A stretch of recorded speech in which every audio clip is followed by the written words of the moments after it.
এক হচ্ছে রমাজান মাসের উদ্দেশ্য, আর এক হচ্ছে রোজার উদ্দেশ্য। দুইটা বিষয়, এক হচ্ছে রোজা আর এক হচ্ছে মাহে রমাজান। দুইটার ভিন্ন ভিন্ন উদ্দেশ্য। আল্লাহ তাআলাই বলেছেন আলাদা আলাদা উদ্দেশ্য। মাহে রমাজানের কি উদ্দেশ্য? যখন মাহে রমাজানের প্রসঙ্গ আসছে কোরআনে, তো আল্লাহ তাআলা সেখানে কোরআন নাজিলের প্রসঙ্গ এনেছেন। আল্লাহ বলেন, শাহরু রমাদানাল্লাযী উনজিলা ফীহিল কুরআন হুদাল লিন-নাসি ওয়া বায়্যিনাতিন মিনাল হুদা ওয়াল ফুরকান। আল-আয়া। যখনই রমাজান মাসের প্রসঙ্গ আসছে তো কোরআন নাজিলের কথা আসছে। এটার একটা যোগসূত্র আছে। সেই যোগসূত্রটা কি, এটা বোঝার জন্য আমাদেরকে অনেক পেছনে যেতে হবে, অনেক দূর থেকে কথা টেনে আনতে হবে। তো বিষয়টা একটু বোঝা সহজ হবে ইনশাআল্লাহ। তো এর জন্য একটু মনোযোগ দরকার আপনাদের। শুরু থেকে অনেক সময় মনোযোগ থাকে না, আস্তে আস্তে দেখি কেমন লাগে। কিন্তু আমাদের কথাগুলো যদি শুরু থেকেই মনোযোগ না দেন, তো পরের যে কথাগুলো বলতে চাইবো ওইটা বোঝা কঠিন হয়ে যাবে। আল্লাহ তাআলা আমাদেরকে কেন সৃষ্টি করছেন জানা আসেনি? মানুষকে, জিনকে আল্লাহ কেন বানাইছেন? আমাদের সাথে একটু কথা বলা লাগবে। আমি তো বোবা মানুষের সাথে কথা বলতেছি না, না? তা আমার সাথে একটু কথা বললেন তো কথা আসবে ইনশাআল্লাহ। আপনাদের মানিকগঞ্জে দৌড়ায় কি দিয়া, হাত দিয়া না পাও দিয়া? হ্যাঁ, ও তাই তো ঢাকার সাথে মিল আছে। ঢাকায়ও পাও দিয়া দৌড়ায়। আচ্ছা একটু বলেন তো, এই মাঠে যদি একটা বাচ্চাকে ছেড়ে দেওয়া হয় যে তোর শরীরে যত শক্তি আছে ওই শক্তি দিয়ে একটা দৌড় মার, তো গোল্লা শুট খেলে না বাচ্চারা? গোল্লা শুটের একটা আখেরি দৌড় আছে, ওটা চোখ বন্ধ করে দাঁত কামড়ায় দৌড় মারতে হয়। ওই রকম একটা দৌড় মারছে। ওই মাথায় যাওয়ার পর ওর হাত দুইটা বেঁধে দেওয়া হয়েছে। এরপর ওকে বলা হয়েছে আগের মতো স্পিডে ফেরত যা। পারবে? কেন? আপনাদের মানিকগঞ্জে তো হাত দিয়া দৌড়ায় না, পাও তো খোলাই আছে, তো দৌড়ের স্পিড কমে যায় কেন? বলে হাত দৌড়ায় না ঠিক, কিন্তু হাতের একটা ভূমিকা থাকে। পা যখন দৌড়ায় হাত সাথে সাথে নড়ে চড়ে আর বলে দোস্ত তুই একা না, তোর সাথে আমরাও আছি। এটা বললেই পাও চলার মধ্যে গতি পায়। তো যারা বয়ান করেন তাদের ভূমিকা তো পায়ের ভূমিকা, কিন্তু শ্রোতারা যদি হাত বন্ধ করে রাখে তো পার চলা কিন্তু গতি কমে যাবে। এই জন্য একটু নড়াচড়া দিলে কথায় গতি আসবে ইনশাআল্লাহ তাআলা। ঠিক আছে ইনশাআল্লাহ? আচ্ছা, তো বলেন আল্লাহ আমাদেরকে কেন সৃষ্টি করছে? আল্লাহর ইবাদতের জন্য। আল্লাহ নিজেই বলেছেন সূরা যারিয়াতের মধ্যে, আল্লাহ বলেন ওমা খালাকতুল জিন্না ওয়াল ইনসা ইল্লা লিয়াবুদুন। আমি জিন এবং মানুষকে শুধুমাত্র আমার ইবাদতের জন্য সৃষ্টি করছি। আচ্ছা, ইবাদতের জন্যই যদি সৃষ্টি করে থাকেন তো ইবাদত তো চলতেছিল। ফেরেশতারা ইবাদত করতেছিল না? ফেরেশতারা আল্লাহর ইবাদত করতেছিল না? ছিল। যার কারণেই তো আল্লাহ যখন ফেরেশতাদেরকে নিজের ইচ্ছার কথা জানালেন যে আমি দুনিয়ায় আমার প্রতিনিধি পাঠাবো, وَإِذْ قَالَ رَبُّكَ لِلْمَلَائِكَةِ إِنِّي جَاعِلٌ فِي الْأَرْضِ خَلِيفَةً। আমি পাঠাবো আমার প্রতিনিধি যারা আমার গোলামি করবে, ইবাদত করবে। তখন ফেরেশতাদের মনে প্রশ্ন জেগেছে, যদি ইবাদতই উদ্দেশ্য হয় তো ইবাদত তো আমরা করছি, এটা আল্লাহর সিদ্ধান্তের বিরুদ্ধে কোনো অভিযোগ না, হ্যাঁ আপত্তি না। জানতে চাওয়া, ফেরেশতাদের অজানা মন জানতে চাচ্ছে যে আল্লাহ ইবাদত তো আমরা করছি, অধিকন্তু যাদেরকে সৃষ্টি করবেন এরা তো যায় করবে গন্ডগোল। قالوا أتجعل فيها من يفسد فيها ويسفك الدماء ونحن نسبح بحمدك ونقدس لك قال إني আ'লামু মা লা তা'লামুন।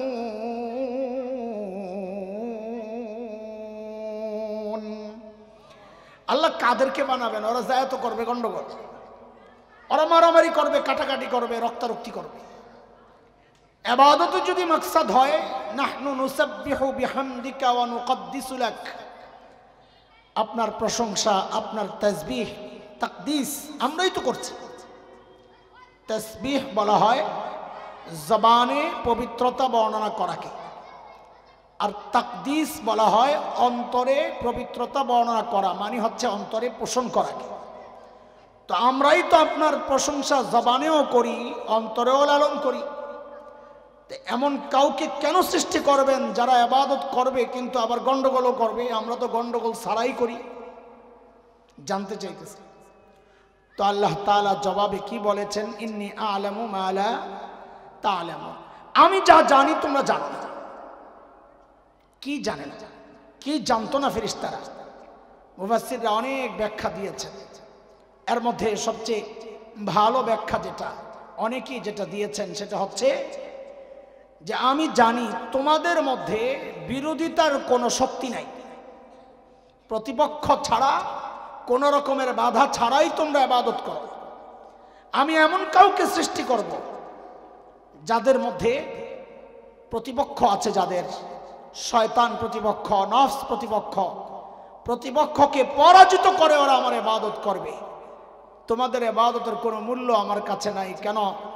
কারণ প্রতিপক্ষ ছাড়া জয়, এই জয়ের কোনো মূল্য নাই। আপনি দেখেন ফেরেশতাদের সম্পর্কে আল্লাহ তাআলা বলেছেন সূরা তাহরীমের মধ্যে, লা ইয়াসুনাল্লাহা মা আমারহুম ওয়া ইয়াফআলুনা মা ইউমারুন। আল্লাহর বিধানের কোন রকমের হেরফের করার সুযোগ ফেরেশতাদের নাই, ওই শক্তিই তাদের ছিল না। যাদের গুনাহ করার শক্তি নাই, তাদের গুনাহ না করার মধ্যে কোনো কৃতিত্ব নাই। একটা উদাহরণ শোনেন তাইলে বুঝবেন। এক জন্মান্ধ, জন্ম থেকে অন্ধ, জীবনে চোখ দিয়া দেখে নাই। আরেক জন্ম থেকে পা ছাড়া, ল্যাংড়া, দুই পা নাই, দুইটা লাগছে মারামারি। তো কানা অন্ধ কি বলে, বেটা তুই আমার সাথে ঝগড়া করস, আমার কিন্তু কিছু ভালো গুণও আছে, এগুলোর দিকে একটু দেখিস। তো ল্যাংড়া বলে, কানা মিনাল কাফিরিন, বেটা তোর আবার কিসের গুণ রে? তো কানা কিন্তু জন্ম থেকে অন্ধ, এটা মাথায় রেখে। তো কানা কি বলে যে আমি একটা গুণ আমার আছে, সেটা হচ্ছে আমি কোনোদিন হারাম দিকে, হারাম জায়গায় তাকাই না। কোন জায়গায়? আচ্ছা, এটা কি প্রশংসা? কেন? আর তো ক্ষমতাই নাই তাকানোর। যদি তাকানোর ক্ষমতা থাকতো না, তাকাইতো, তাইলে বোঝা যাইতো না। তো ল্যাংড়ার সাথে সাথে কি বলে, আর কিন্তু জন্ম থেকে দুই পাও নাই। তো বেটা এইরকম কিছু গুণ কি আমার নাই? তুই আমার দাম দেস না যে? তোর আবার কি গুণ রে ল্যাংড়া? বেটা আল্লাহ লানত তোর উপর, তোর আবার কিসের গুণ? বলে, আমার জিন্দিগিতে আমি কাউরে লাথি দেই নাই। এই যে আপনারা হাসলেন, এই হাসিটাই আমার দরকার ছিল। হাসলেন কেন? কারণ এটা প্রশংসার কিছু না। যার লাথি দেওয়ার ক্ষমতা নাই, যার দেখার ক্ষমতা নাই, সে যদি ওই কাজটা না করে, এটার মধ্যে প্রশংসার কিচ্ছু না। ফেরেশতাদের ইবাদতে প্রশংসার কিচ্ছু ছিল না, কারণ বিপরীতটা করার ক্ষমতাই ওদের ছিল না। এটাই আল্লাহ বলেন, আমি এমন কাউকে সৃষ্টি করব যাদের ফাআলহামাহা ফুজুরাহা ওয়া তাকওয়াহা, যাদের গুনাহ করার ক্ষমতাও থাকবে, নেকি করার ক্ষমতাও থাকবে। ওই গুনাহ করার প্রবণতা, ইচ্ছা, শয়তানের ধোঁকা, এগুলাকে মোকাবেলা করে করে যারা ইবাদত করবে, আমি ওদেরকে জান্নাত দিয়ে দিব। যারা হেরে যাবে ওদেরকে জাহান্নাম দিয়ে দিব। এই জন্য সমস্ত মানুষের মধ্যে আল্লাহ তাআলা গুনাহ করার শক্তি দিয়েছেন। আমি অনেক পিছন থেকে আসতেছি, একটু খেয়াল করা দরকার। আল্লাহ তাআলা সমস্ত মানুষের মধ্যে গুনাহ করার ক্ষমতা দিয়েছেন, এমনকি নবীদেরকেও। এখানে ছোট্ট একটা আকীদা আমি আলোচনা করে ফেলবো ফাঁক দিয়ে, জরুরি বিষয়। ফাঁকে ফাঁকি এগুলো বলতে হয়, বিশেষ করে যখন কখনো কোনো প্রবলেম সামনে আসে, ফিতনা, তখন তো কিছু কথা বলাই লাগে। নবীদের ব্যাপারে এই সমাজের মানুষ বিভক্ত। কেউ করে বাড়াবাড়ি, কেউ করে ছাড়াছাড়ি। বাড়াবাড়ি গ্রুপ কারা? যারা মনে করে নবীদের গুনাহ করার কোনো ক্ষমতাই ছিল না, তারা আমাদের মতো মানুষ না, আল্লাহর বিশেষ নূরের তৈরি, মানবীয় গুণের ঊর্ধ্বে তারা। এটা হচ্ছে নবীকেন্দ্রিক বাড়াবাড়ি। ছাড়াছাড়ি করে কারা? যারা মনে করে নবীরা আমাদের মতোই মানুষ ছিল এবং তারা গুনাহও করেছেন, ভুলও করেছেন। যেমন এক আল্লাহর বান্দা বলে দিছে, হযরতে মুসা আলাইহিস সালাম তুর পাহাড়ে আল্লাহর সাথে দেখা করতে গেছেন, দাওয়াতের কাজ ছেড়ে দিয়া এই অপরাধে ওই তার উম্মত মুশরিক হয়ে গেছে। নাউজুবিল্লাহ। দাওয়াতের কাজে অবহেলা করেছেন। নাউজুবিল্লাহি মিন যালিক। এই দুইটা শ্রেণী, বাড়াবাড়ি আর ছাড়াছাড়ি, দুইটাই বাতিল।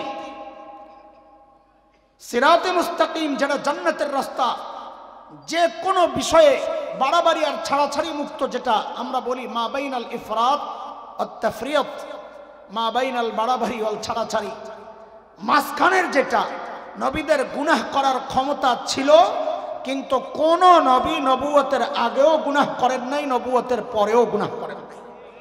কোন নবী ক্ষমতা ছিল। এই দুইটাই একটু আমরা আলোচনা করি। নবীদের গুনাহ করার ক্ষমতা ছিল কিন্তু করেন নাই। প্রথম কথা হচ্ছে, কেন নবীরা গুনাহ করেন নাই? আমাদের দারুল দেওবন্দের 50 বছরের উপরের প্রিন্সিপাল হাকিমুল ইসলাম কারি তৈয়ব রহমতুল্লাহ আলাই 3টা কারণ বলেছেন। কয় কারণ? এই 3টা কারণে কোন নবী কোনো গুনাহ করেন নাই। 1 নম্বর কারণ ছিল মাটির প্রভাব। নবীদেরকে আল্লাহ যে মাটি দিয়ে সৃষ্টি করেছেন, সেখানে দুনিয়ার মাটি কম, জান্নাতি মাটি বেশি। সেই মাটির প্রভাবে গুনার ইচ্ছাটাই দুর্বল, এই জন্য গুনাহ নিয়ন্ত্রণ করতে পারছেন। 2 নম্বর, নবীরা আল্লাহকে উপলব্ধি করতেন খুব কাছ থেকে, যে এই যে আল্লাহ তাকায় আছে।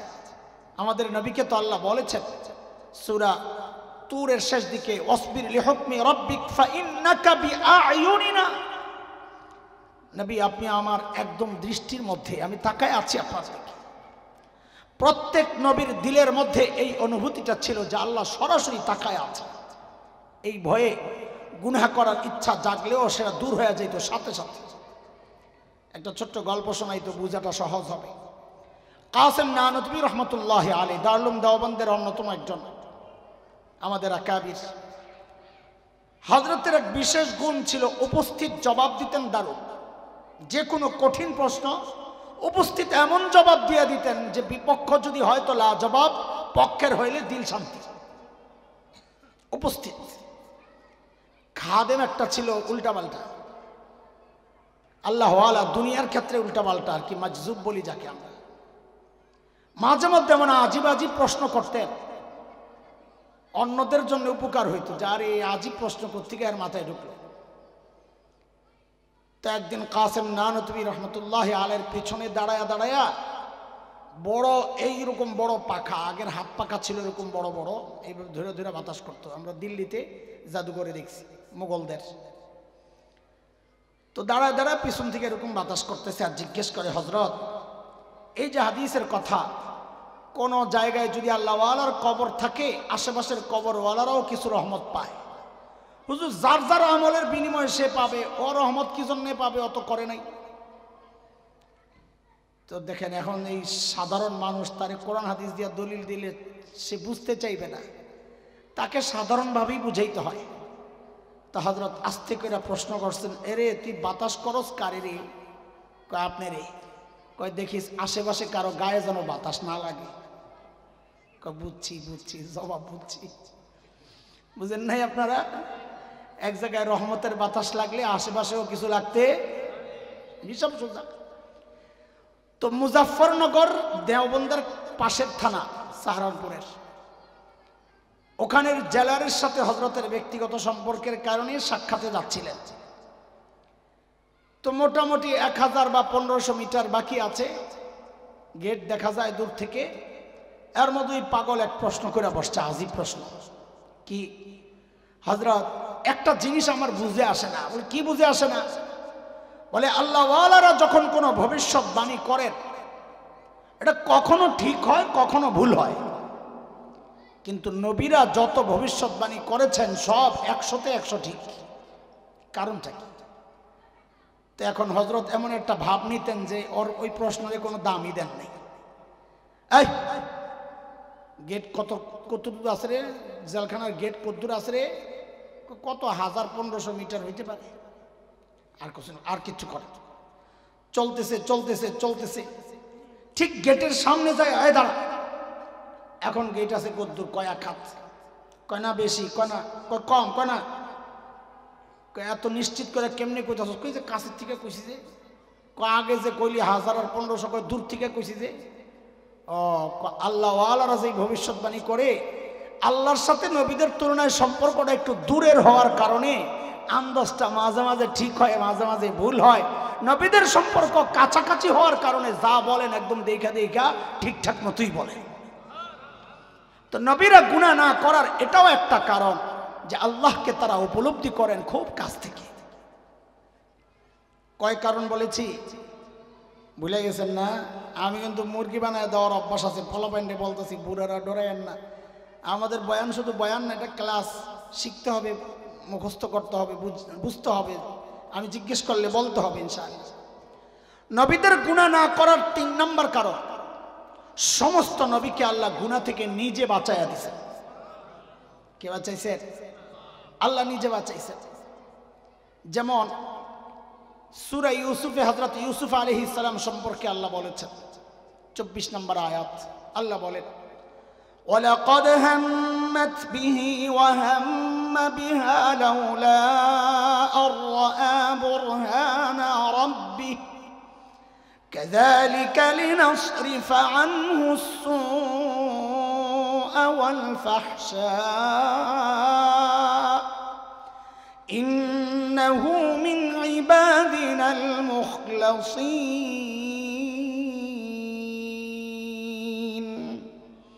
আল্লাহ বলেন জুলাইখা ইউসুফের সাথে খারাপ কিছু করার ইচ্ছা করলো, বাস জুলাইখার কাম শেষ, ইচ্ছা করেছে। ওয়া হাম্মা বিহা, ইউসুফও করত। তার মানে নবীদের গুনাহ করার ক্ষমতা ছিল, প্রমাণ। কিন্তু করে নাই। হাম এটা তো ওলামাদের কাজ, আপনারা সব কিছু বুঝবেন না। অন্তরের ইচ্ছার অনেকগুলো আরবি আছে, স্টেপ বাই স্টেপ, একটু গাঢ় হয় তো নাম পাল্টায়। হাম শুরুটা হলো হাম, কাজদ, ইরাদা, আজম, জাজম, একটার পর একটা। শুরুটা হলো হাম। ওয়া হাম্মা বিহা, হযরত ইউসুফেরও প্রাথমিক ইচ্ছা জাগতো। জাগে নাই কেন? নবীদের গুনাহ করার ইচ্ছা জাগে না সেটা আল্লাহ বলেন নাই। আল্লাহ বলেন জাগতো, কিন্তু করেন নাই তিনি। কেন?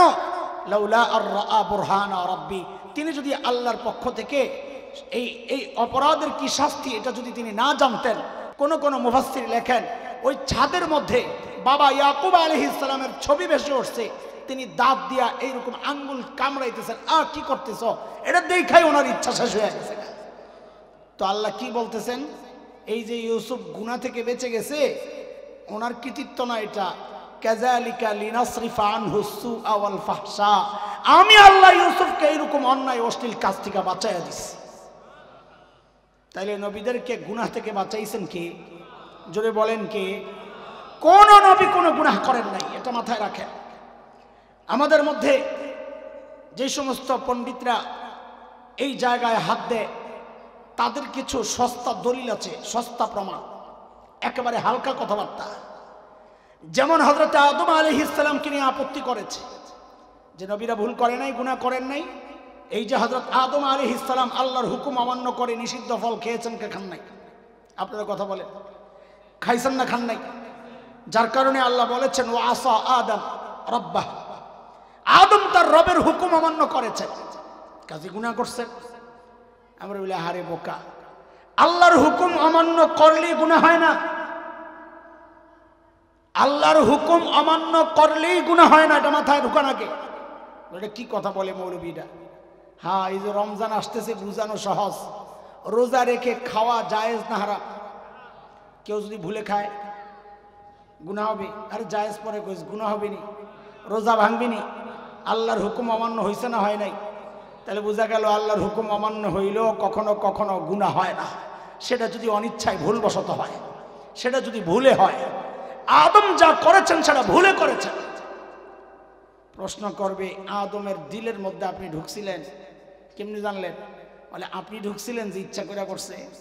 আমিও ঢুকি নাই, আপনিও ঢুকেন নাই। দিলের খবর জানেন যে আল্লাহ, সেই আল্লাহ বলতেছেন ফানাসিয়া আদম ওয়ালাম নাজিদ লাহু আজমা। আদম কাজটা ভুলে করেছে, ইচ্ছাকৃত করেছে, আমি আদমকে এমনটা পাই নাই। কথা কি বুঝতেছেন? কঠিন কথা একটু না, একটু শোনা দরকার। আমরা না বলতে না বলতে আপনাদের জন্য আরো কঠিন হয়ে গেছে। আরেক ঝামেলা পাকায় সূরা নাসরের ব্যাখ্যা করতে যায়। ইযা জাআ নাসরুল্লাহি ওয়াল ফাth ورأيت الناس يدخلون في دين الله أفواجا فسبح بحمد ربك واستغفره إنه كان توابا। নবীকে আল্লাহ বলছেন হাবিব ফাসাব্বিহ বিহামদি রাব্বিক, আপনি আপনার রবের হামদ পড়েন, প্রশংসা করেন, তাসবিহ পড়েন এবং আপনি আপনার রবের কাছে ক্ষমা চান। ওয়াস্তাগফিরহু, ইস্তিগফার পড়েন মানে ক্ষমা চান। ওই লাভ দিয়ে উঠছে নবী যদি ভুল নাই করবেন তো আল্লাহ ইস্তিগফার পড়তে বলছেন কেন? দেখছেন নি ভেজাল কোন জায়গায় লাগে? ওস্তাদ ছাড়া তাফসীর পড়লে করলে এমন হবেই। যাদের ওস্তাদ আছে তারা জানে এখানে ইস্তিগফার মানিটা কি। ইস্তিগফার হচ্ছে একটা চিকিৎসা, আপনারাও বুঝেন এটা, আকীদা ঠিক করেন। ইস্তিগফার হচ্ছে চিকিৎসা, অন্তরের চিকিৎসা। চিকিৎসা হয় দুই রকমের। বলেন কয় রকমের? এক চিকিৎসা তাকে বলা হয় রোগ প্রতিষেধক, রোগ ভালো করে। আরেক চিকিৎসা হচ্ছে রোগ প্রতিরোধক, রোগকে ঠেক দেয়। যেমন টিকা, এটা রোগ ভালো করে না রোগ ঠেক দেয়? রোগ হওয়ার আগে টিকা দেয় না পরে দেয়? আগে দেয় যেন না হয়। ইস্তিগফার হচ্ছে এটা রোগ প্রতিষেধক আবার রোগ প্রতিরোধক। ইস্তিগফার কলবের রোগ ভালো করে আবার গুনাহকে ঠেক দেয়, দুই রকমের কাজই করে। নবীদের ক্ষেত্রে আল্লাহ যখন বলেছেন আপনি তওবা পড়েন তো বুঝতে হবে সেই ইস্তিগফার গুনার জন্য না, রোগ ভালো করার জন্য না, রোগকে ঠেক দেওয়ার জন্য। কই আন্দাজি ব্যাখ্যা আপনি কই পাইলেন মিয়া? আরে আমি কই পাবো? ব্যাখ্যা করার অধিকার আমার আছে নাকি? কোরআনের ব্যাখ্যা হয় কোরআন করেছে অথবা নবী আলাইহিস সালাম করেছেন। এই জায়গায়ও নবী আলাইহিস সালাম করেছেন। হযরত আগাররে মাযনী রাদিয়াল্লাহু আনহুর বর্ণনা, তিনি বলেন নবী আলাইহিস সালাম বলেন ইন্নাহু লায়াগানু আলা কলবি হাত্তা আস্তাগফিরাল্লাহ কুল্লা ইয়াউমি আতা মাররা আও কামা ক্বালা আলাইহিস সালাতু ওয়াস সালাম। আল্লাহর হাবিব বলেন কখনো কখনো আকাশের মেঘমালার মতো, আকাশের মেঘমালা যেমন মাঝে মধ্যে উঁকি ঝুঁকি দেয়, আমার অন্তরেও গুনাহ করার ইচ্ছা মাঝে মধ্যে উঁকি ঝুঁকি দেয়। ওই গুনার ইচ্ছাকে ঠেক দেওয়ার জন্যে আমি প্রতিদিন 100 বার ইস্তিগফার পড়ি। কি বোঝা গেল? আমার নবীকে আল্লাহ ইস্তিগফার পড়তে বলছেন কি জন্যে? গুনাহ হওয়ার কারণে না গুনাহ যেন না হয় সেই জন্যে? আরে গুনাহ পরিষ্কার করার জন্যে না ঠেক দেওয়ার জন্যে? এটা ওষুধ ভালো করার জন্যে না ঠেক দেওয়ার জন্যে? এই পার্থক্য যে বুঝবে না সে তা আপত্তি করবেই। এই আকীদা ঠিক করেন। বলেন সমস্ত নবীরা মাসুম? বলেন সমস্ত নবীরা এছাড়া দুনিয়ার যা আছে সবাই কেউ আর মাসুম না, সবার পক্ষেই গুনাহ করা সম্ভব। হযরতে সাহাবায়ে কেরামের পক্ষেও গুনাহ করা সম্ভব, কিন্তু তারা যেহেতু মাগফুর, আল্লাহ তাদেরকে ক্ষমা করার ওয়াদা করেছেন। তাদের দুষ্ট্রুটি নিয়ে কথা বলা এটা বেয়াদবি ছাড়া আর কিচ্ছু না। সাহাবায়ে কেরাম সম্পর্কে আমাদের জবান প্রশংসা ছাড়া যেন কিচ্ছু বের না হয়, কারণ যাদের প্রশংসা করেছেন কে? আরে কথা বলেন কে? আল্লাহ যাদেরকে বলেছেন আমি তাদের উপর রাজি। সাহাবীদের উপর কে রাজি? বলেন কে রাজি? আল্লাহ যাদের উপর রাজি, কেউ যদি নারাজ হয় তো বুঝতে হবে আল্লাহর সিদ্ধান্তে সে নারাজ। সাহাবী কয়জনের উপর আল্লাহ রাজি? কথা বলেন না, পাবলিক না গো, আমার দোস্ত আহবাবরা কোন? আল্লাহ কয় সাহাবীর উপর রাজি? জোরে কোন? সবাই বলেন বলে সকল আপনি কই পাইলেন? তো কোরআন দেখেন আপনি, আল্লাহ কোন জায়গায় কইছে। সূরা তাওবা 100 নম্বর আয়াত, আল্লাহ বলেন والسابقون الأولون من المهاجرين والأنصار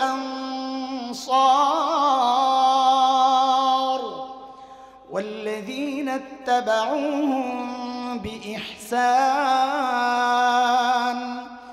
رضي الله عنهم ورضوا عنه وأعد لهم جنات تجري تحتها الأنهار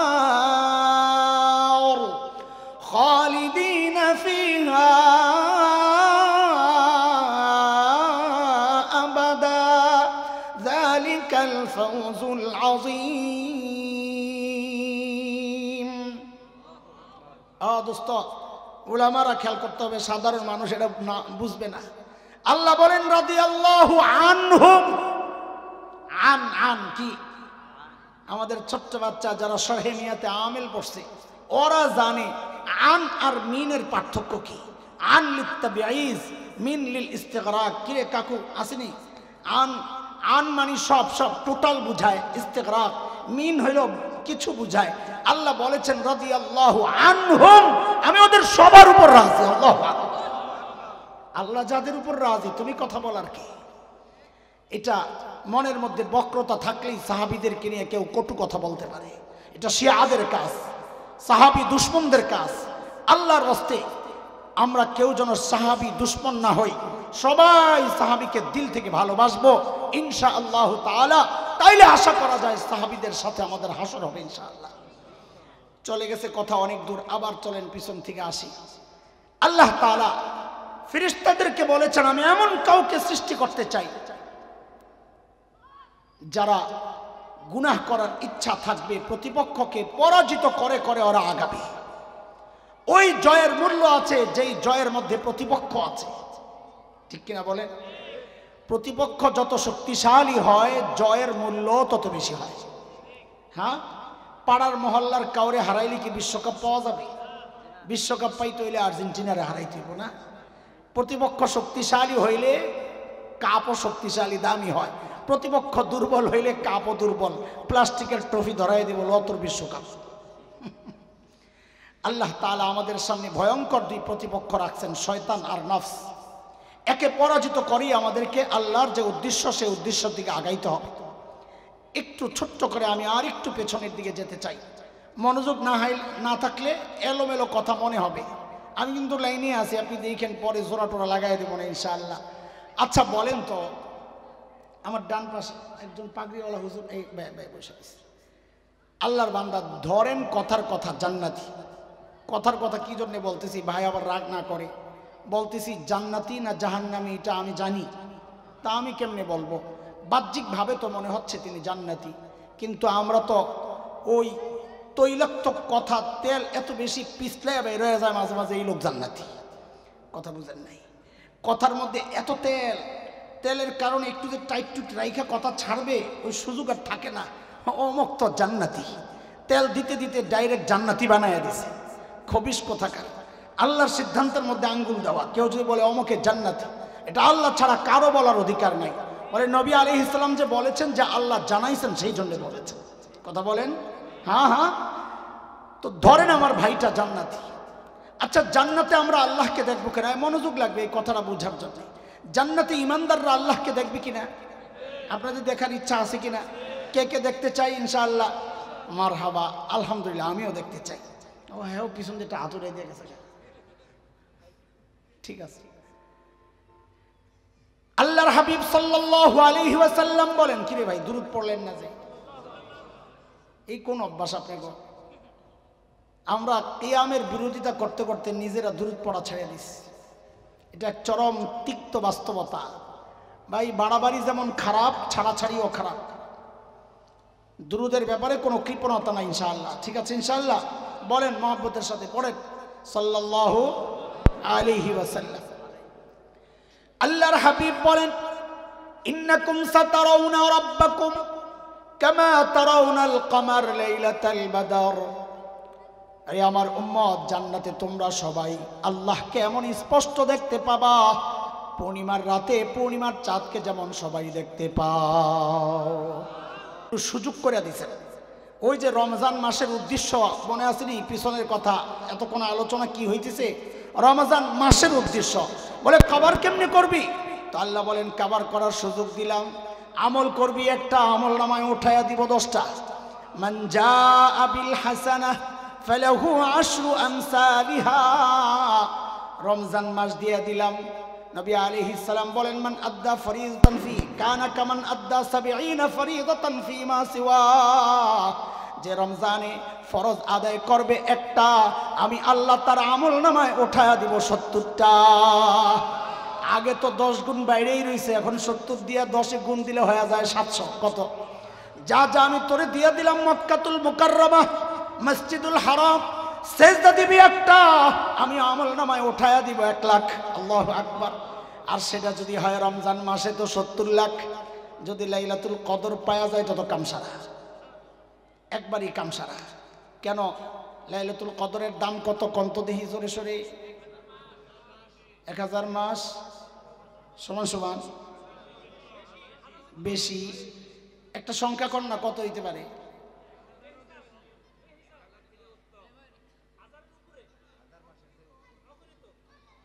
অনেকে ব্যাখ্যা একটা করে, সেটা হচ্ছে 83 বছর 4 মাস।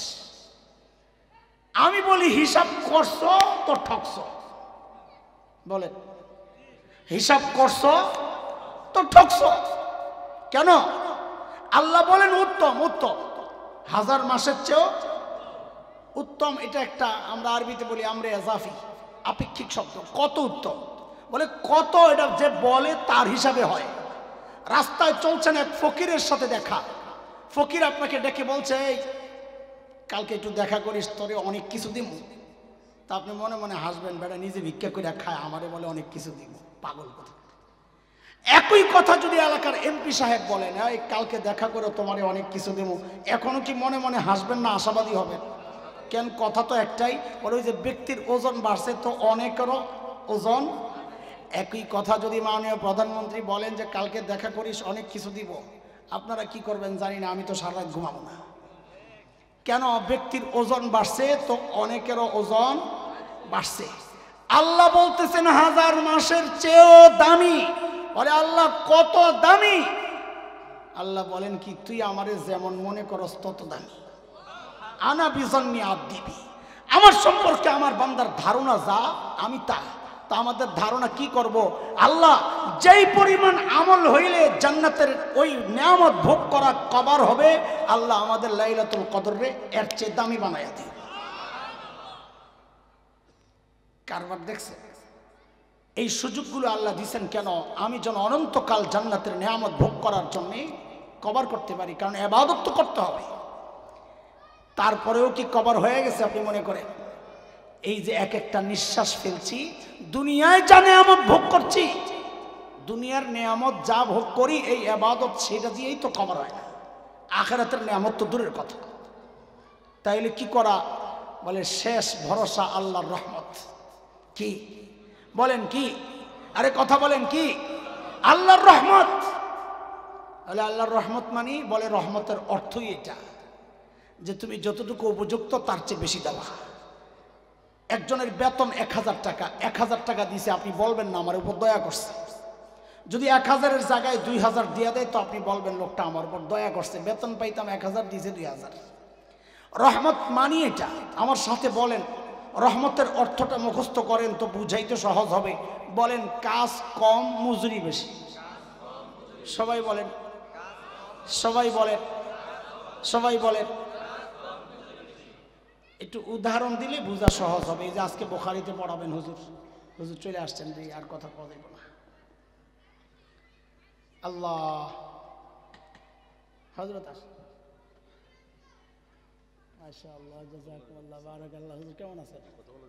কথা বলা যাবে? আপনি তো আমাদের নিজের লোক, কথা বলতে অনুমতি দিলে বলবো, কিন্তু আমার সময় আপনার অপেক্ষায় আছে। বলেন রহমতের কি অর্থ? ভুলে গেছে, তাড়াতাড়ি কর, জলদি বলেন। কাজ কম, কাজ কম। এই যে আজকে হুজুর হাদিসে পড়াবেন বাচ্চাদেরকে, সব কথা তো আপনারা বুঝবেন না। তখন মনে মনে করবেন এত বড় হুজুর আনছে কি কইলো বুঝলাম না, এগুলো আপনাকে বুঝার জন্য আনে নাই, খালি বইয়ে থাকবেন বরকতের জন্য। আমার মতো জাহেলের কথা কিছু বুঝেন আপনারা, আমি বরাবর। রহমতের কি অর্থ জোরে কয় না? এই যে আজকের হাদিস, হযরত আবু হুরায়রার বর্ণনা রাদিয়াল্লাহু আনহু, নবী আলাইহিস সালাম বলেন, কালিমাতান হাবিবাতান ইলার রহমান خفيفتان على اللسان ثقيلتان في الميزان سبحان الله وبحمده পড়েন না سبحان الله وبحمده سبحان الله العظيم। নবী বলেন দুইটা কথা, কয় কথা? দুই সংখ্যাটা অনেক বেশি না কম? কয় বেশি বলে, দুই বুঝি কম? বারে বেশি হইতে হলে কমপক্ষে 3 লাগবে বেটা। মাত্র দুইটা কথা, 3টা গুণ বলেছেন নবী আলাইহিস সালাম। হাবিবাতান ইলার রহমান, রহমানের কাছে অনেক প্রিয়। কার কাছে? আমি কিন্তু পরীক্ষা নেব, পরীক্ষা ফেল করলে কিন্তু মুরগি।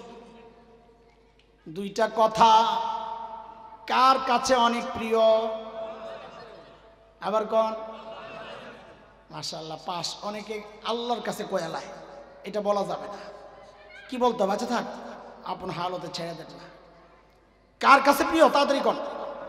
কার কাছে? তো নবী আলাইহিস সালাম আল্লাহর কাছে প্রিয় না বইলা রহমানের কাছে প্রিয়, এটা কেন বললেন?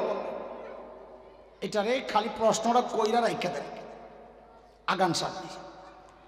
নবী বলেন খাফিফাতান আলাল লিসান, উচ্চারণ করা একেবারেই সোজা। এটা আপনাকে তর্জমা করলাম, হুজুর যখন পড়াবেন তখন অন্য তর্জমা। কেন সোজা? জুমলা ইসমাইয়া ফাইলিয়ার ব্যাপার, মুনসারিফ গায়রে মুনসারিফের ব্যাপার, হরফে সিদ্ধা, হরফে ইস্তেআলা, এগুলো অনেক ঝামেলা টামেলা নাই এই দুই বক্তব্যের মধ্যে, এই জন্য সোজা। কিন্তু এগুলো কিছুই আপনারা বুঝেন নাই।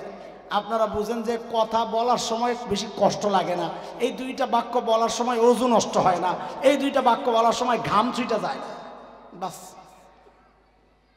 প্রিয় কার কাছে? কথা কয়টা? উচ্চারণ করা কঠিন না সহজ? কিন্তু নবী বলেন ফলাফল সাকিলাতানি ফিল মিজান, কিন্তু তোমার আমলের পাল্লায় যখন রাখা হবে তো পাল্লাটা ভারী হয়ে যাবে। আশ্চর্য কথা, জিনিস কম পাল্লা ভারী হইব কেন? এই প্রশ্ন, জিনিস কম পাল্লা ভারী হবে কেন? খেয়াল করছেন প্রশ্ন? কি খেয়াল করছেন? আমি তো খালি পেস লাগাইতেছি। জিনিস কম পাল্লা ভারী হবে কেন?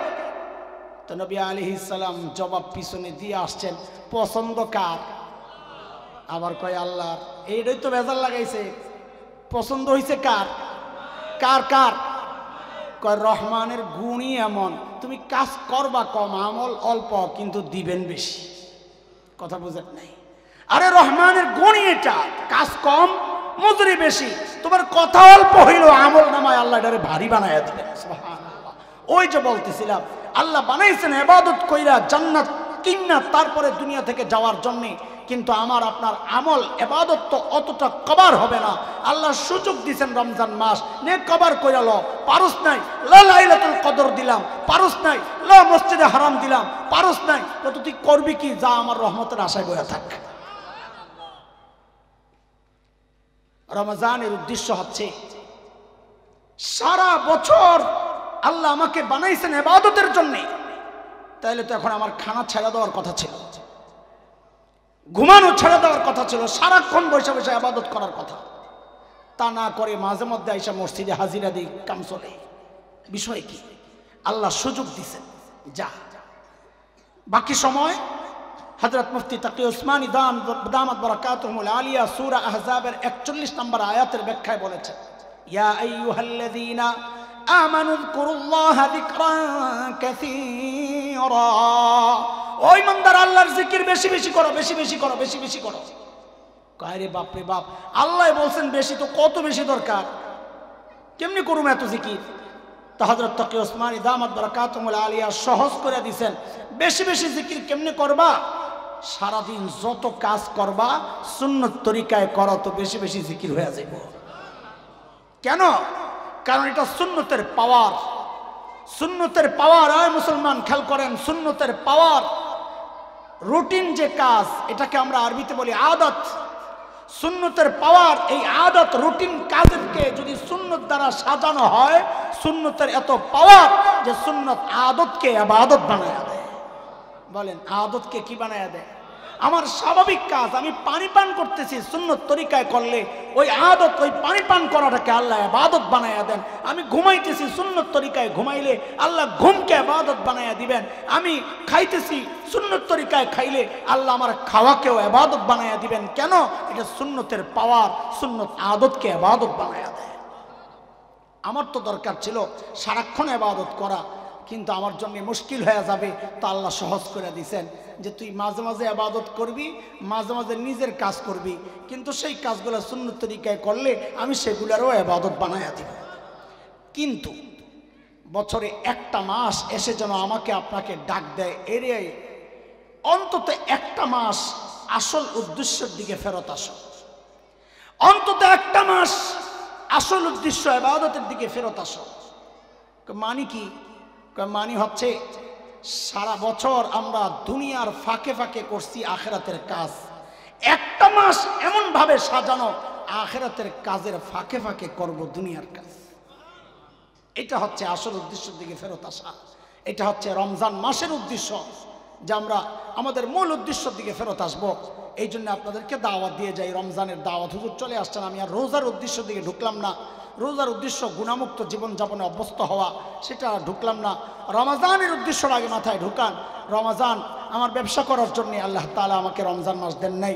হ্যাঁ, ব্যবসার জন্যই দিয়েছেন, সেটা আখিরাতের ব্যবসা। আখিরাতের ব্যবসা।